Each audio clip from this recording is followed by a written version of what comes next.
was staying in the nation's capital, where President Bola Tinubu has appointed Ola Olukoyede as the chairman of the Economic and Financial Crimes Commission and Mohammed Hammajoda as secretary. According to presidential spokesperson Ajurun Gelale, Mr. Olukoyede's appointment is for a renewable term of 4 years and subject to Senate confirmation. Ola Olukoyede is a lawyer with over 22 years of experience as a regulatory compliance consultant and specialist in fraud management and corporate intelligence. He previously served as chief of staff to chairman of EFCC between 2016 and 2018 and secretary to the commission from 2018 to 2023. This appointment follows the resignation of suspended EFCC chairman Abdulrasheed Bawa.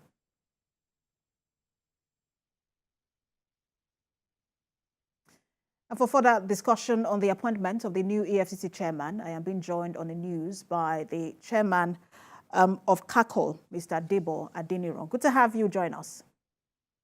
It's my pleasure. Thank you. So in 2021, CACOL kicked against the appointment of Bawa as EFCC chairman.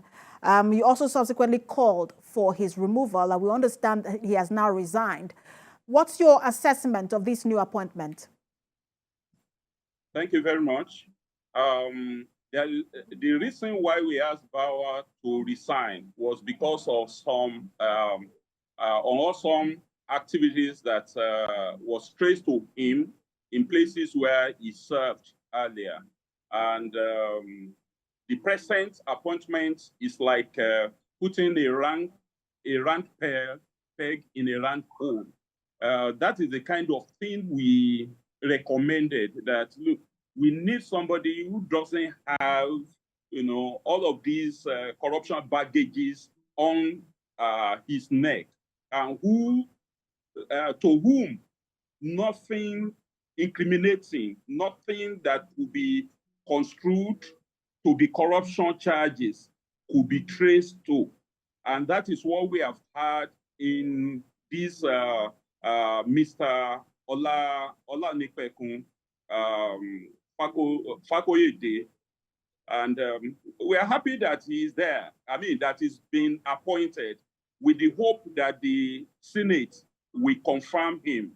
He seems to be the right person for the job for now, because we knew when he was chief of staff to the former EFCC chairman. And you know that throughout the period when Ibrahim Magu had sway at the EFCC, we didn't find him wanting, actually. And even when he was being challenged by the authorities, we couldn't trace any of the allegations against him to a level of indictment. And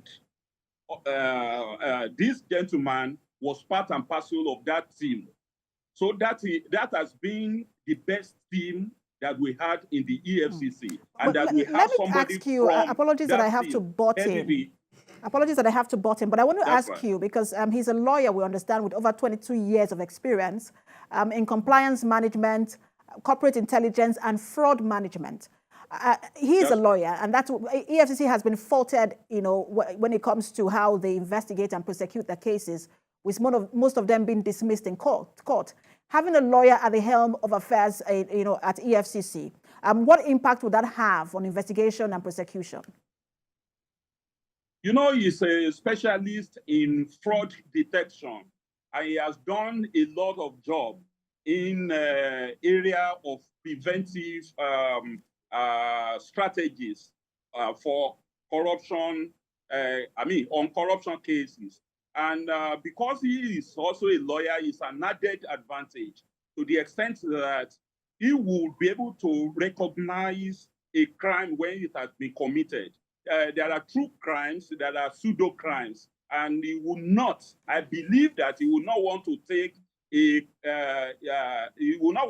charges that cannot lead to conviction to court. He will know that definitely all criminal charges should have adequate witnesses and adequate, evidence that will make it lead to conviction. And because he has been in the field, he was the secretary to the EFCC for some time, and that placed him squarely in the right pedestal to be able to detect, because a secretary is like the brain box of the commission. So he knows everything that is going on in that commission, and I believe that it's most likely to perform well because of the experience, because of the exposure, because of the cognate experience that is required by the act that set up the EFCC. I believe that is a round peg in the round hole.